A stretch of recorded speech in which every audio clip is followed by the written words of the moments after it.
Yes, ready, start.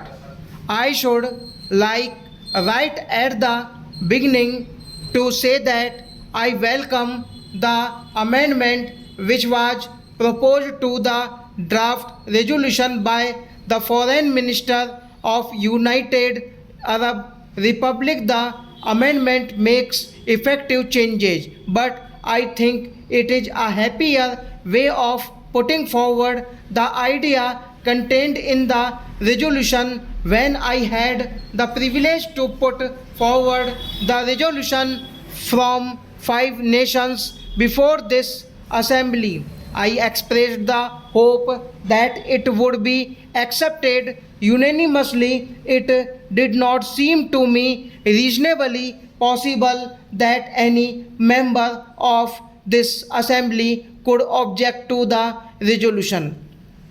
It was straightforward. It contained nothing in it against any individual or this group or that group, but it did represent a strong and passionate desire that things should get moving and that this assembly should not sit paralyzed as if it could not act. Therefore, it was with considerable surprise that I received the paper containing an amendment on behalf of Australia.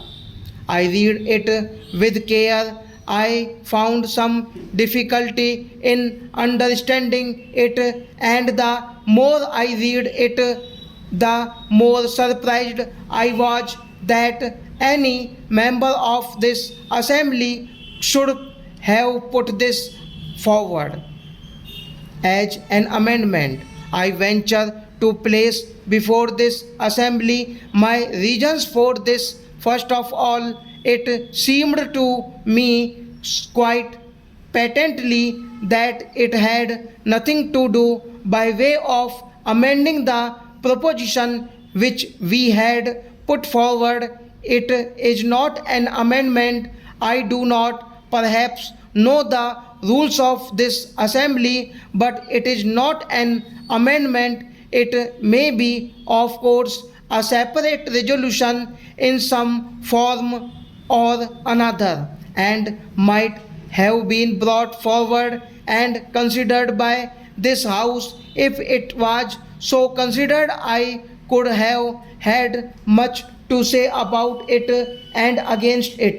The Prime Minister of Australia, in his speech, made it quite clear that it was not an amendment, although he might call it so. Therefore, I could not quite understand that meaning lay behind this amendment. I have the greatest respect for the Prime Minister of Australia, more especially for this keen mind and ability. I wondered if that keen mind had not tried to cover up with a jumble of words something which had no meaning at all. I was particularly keen to listen to the Prime Minister of Australia in the hope that he might throw some light on this aspect. Stop.